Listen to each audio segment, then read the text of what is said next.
En suivant les présentations de professeur Gaye et de professeur Agosta, j'ai eu encore plus peur. Et ça m'a rappelé une émission que j'ai regardée qui s'appelait Le Dessus des cartes et qui présentait une étude prospective des Nations Unies en 2000, mais qui n'a jamais été publiée. C'était une étude prospective sur le monde à l'an 3000 et qui était pilotée par professeur Maladov de l'université de Budapest et qui avait dit que en 2701, Dakar n'existerait plus. Oui. En 2701, presque toute la côte ouest africaine devrait disparaître. Et il y aurait même une ville sur Mars qui s'appellerait New Dakar. Ça veut dire que la situation est alarmante. Mais comme l'a dit mon collègue cher tout à l'heure, le changement climatique, c'est vrai, c'est mondial. Et malheureusement, nous n'avons pas tous la même contribution au bilan carbone mondial. Et les chiffres de 1750 à 2017 montrent que l'Afrique n'est responsable que de 3% du CO2 émis dans le monde. Et pourtant, malheureusement, nous sommes les plus vulnérables. C'est comme je le dis souvent, la vulnérabilité au changement climatique est inversement proportionnelle à la responsabilité de sa survenue. Et le Sénégal, malheureusement, est un pays très vulnérable. Professeur Faye a parlé de l'érosion côtière. Oui, nous sommes un pays très vulnérable à l'érosion côtière. Nous avons 718 km de côte, nous l'avons dit tantôt. Et si on parcourt ces 718 km de Saint-Louis au Cap, la situation est visible, les impacts sont visibles et la situation est dramatique.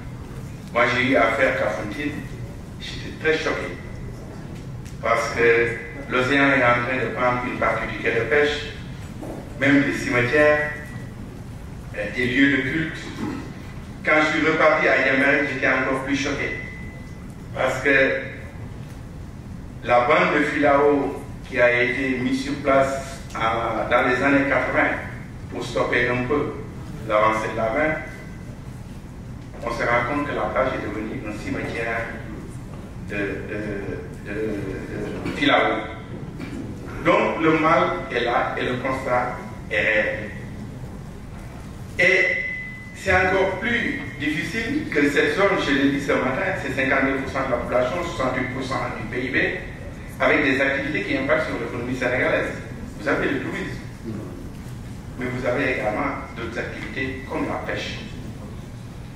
Et donc, les conséquences sont là, énormes. Et le dernier rapport sur la cartographie de l'érosion côtière au Sénégal, à l'époque, je crois que c'était en 2018, avait montré que le taux de recul du trait de côte était entre 1 et 1,3 mètres par an, et que le niveau de la mer augmentait de 1,5 mm par an. Mais également que de 1990 à 2000, l'écart du linéaire côtier sénégalais est présenté un risque fort d'érosion côtière. Et ces chiffres devraient atteindre la moitié d'ici 2030 et peut-être les 3 quarts du littoral d'ici 2080.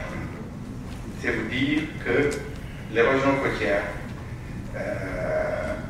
est très présente au Sénégal, mais avec des conséquences énormes, notamment, je l'ai dit tantôt, la dégradation des écosystèmes, quand vous voyez cette bande de filao qui est menacée, mais également la destruction d'infrastructures. Quand vous allez à Kafountine, le quai de pêche disparaît, des établissements hôteliers qui disparaissent, ça veut dire que les impacts sont là. sur le tourisme également et sur d'autres activités. Et ça entraîne également une salinisation des terres qui impacte sur la productivité agricole.